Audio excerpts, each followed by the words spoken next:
మోకాళ్ళ గుజ్జు ఓకే. ఇప్పుడు ఏజ్ తో సంబంధం లేకుండా బాగా ఫేస్ చేస్తున్న ప్రాబ్లం. కార్టిలేజ్ అనేది డ్యామేజ్ అవుతూ ఉంటుంది. రైట్.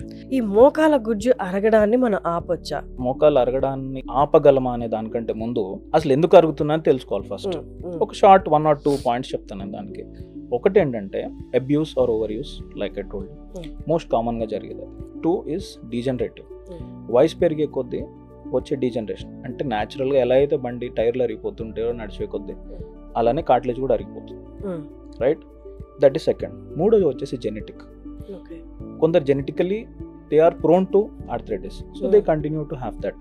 డీజనరేషన్ అంటే ఏజ్ పెరిగేదాన్ని మనం ఎవరు ఆపలేం. మనం జస్ట్ దానిని స్లో డౌన్ చేయడానికి కూడా మన దగ్గర ఆప్షన్ లేదు.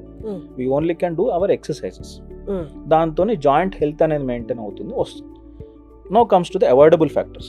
సో ఇప్పుడు ఈ డీజనరేషన్ కానీ జెనెటిక్ కానీ unavoidable things, which is a different perspective.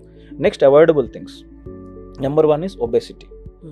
First మనకి ఇప్పుడు డైట్ కానీ బయట ఫుడ్స్ కానీ స్ట్రీట్ ఫుడ్స్ కానీ ఇవన్నీ they are all heavily carb అన్నీ ఉన్నవి, ఫ్యాట్ ఉన్నవి. We need to cut that. So obesity తగ్గించుకోవాలి. దానివల్ల కార్టిలేజ్ మీద పడే ప్రెషర్ తగ్గుతుంది. కార్టిలేజ్ మీద పడే ప్రెషర్ తగ్గేసరికి ఆటోమేటికలీ అరుగుదల తగ్గుతుంది. నెంబర్ 2, డిసీజెస్ బాడీలో, కొలెస్ట్రాల్ కానీ యూరిక్ యాసిడ్ కానీ ఓకే థైరాయిడ్ కానీ ఇవన్నీ they effect the joint health.